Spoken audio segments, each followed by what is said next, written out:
Réveil pour l'éveil dans la voie de la méditation présente. L'attraction.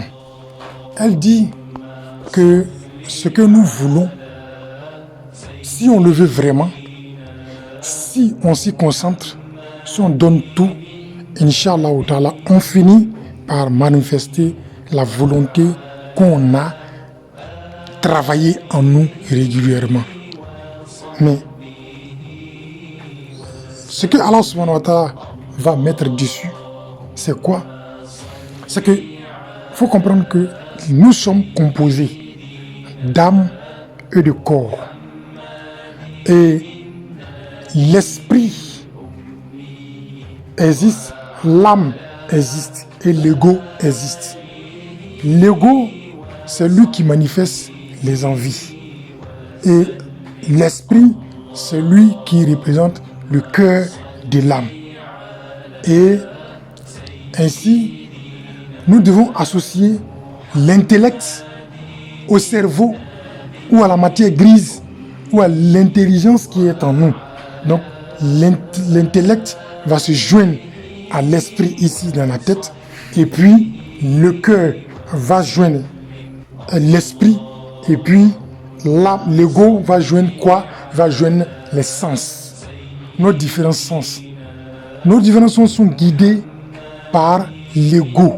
C'est-à-dire l'ego, il est fondu dans les sens parce que tu ne peux pas vouloir quelque chose que tu n'as jamais vu, entendu, touché, senti ou goûté.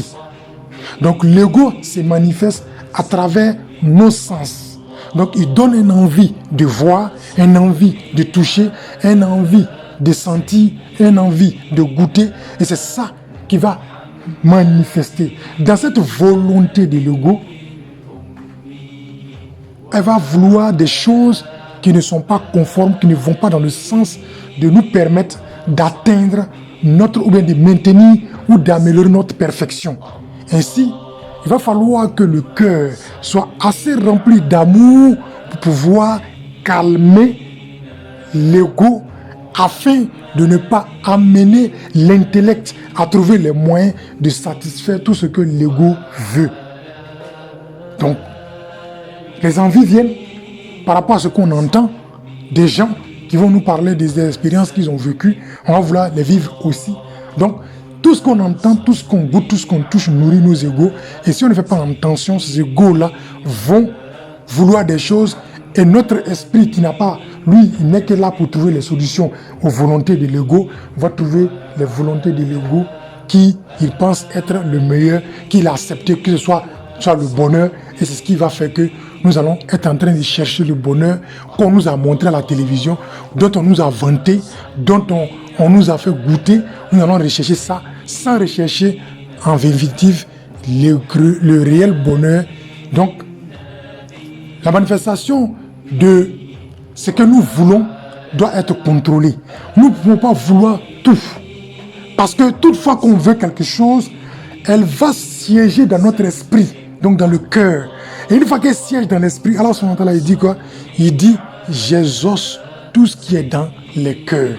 C'est-à-dire, ce que tu ne veux pas, plus tu penses à ça, plus tu gardes ça dans ton esprit, Allah subhanahu wa ta'ala, lui, ne peut que prendre ça et il le réalise. Tout ce que tu veux, si c'est ça qui demeure dans notre esprit, donc la loi de l'attraction ne trie pas ce que tu veux ou ce que tu ne veux pas, ce que tu aimes ou ce que tu n'aimes pas, ce que tu attends ou ce que tu n'attends pas. Lui, c'est pas ça son problème. Lui, son problème, c'est de manifester ce qu'il désire dans le cœur.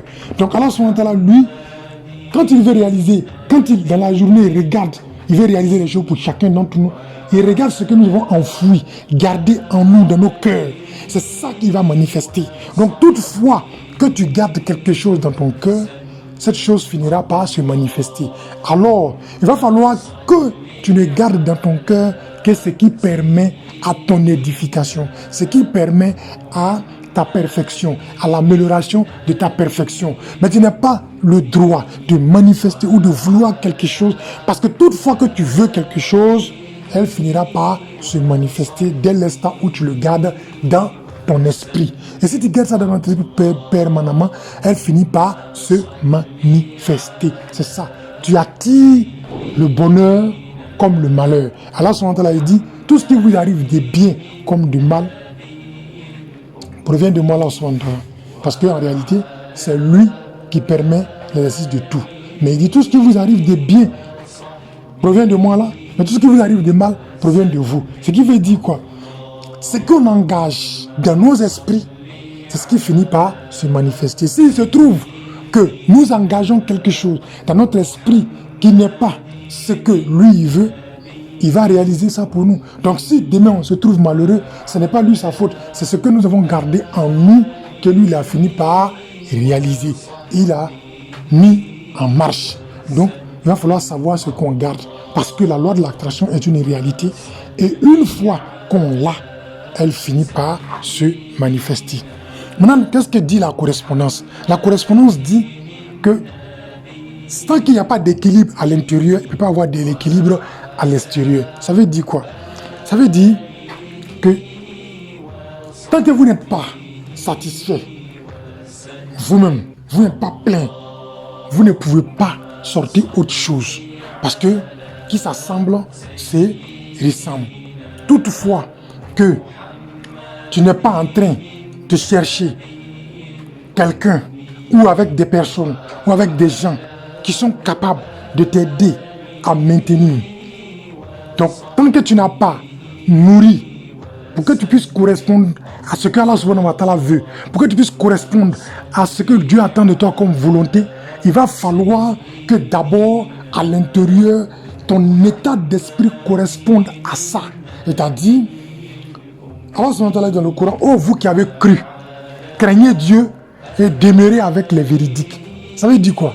Ça veut dire que si tu as la croyance, tu es musulman, si maintenant tu crains Allah subhanahu wa ta'ala, donc tu crains de ne pas perdre cette noblesse, cette grandeur que Allah subhanahu wa ta'ala a planté en toi, si tu crains de ne pas perdre ça, si tu crains de ne pas faire les choses qui vont t'amener à régresser, et tantôt nous avons défini ce que c'est que le péché, donc si tu crains de ne pas faire les choses qui vont te rabaisser à ton plus bas niveau, parce qu'Allah subhanahu wa ta'ala a dit quoi? Il dit nous avons créé l'être humain de la forme la plus parfaite, nous l'avons rabaissé à son plus bas niveau, a reçu celui qui l'a purifié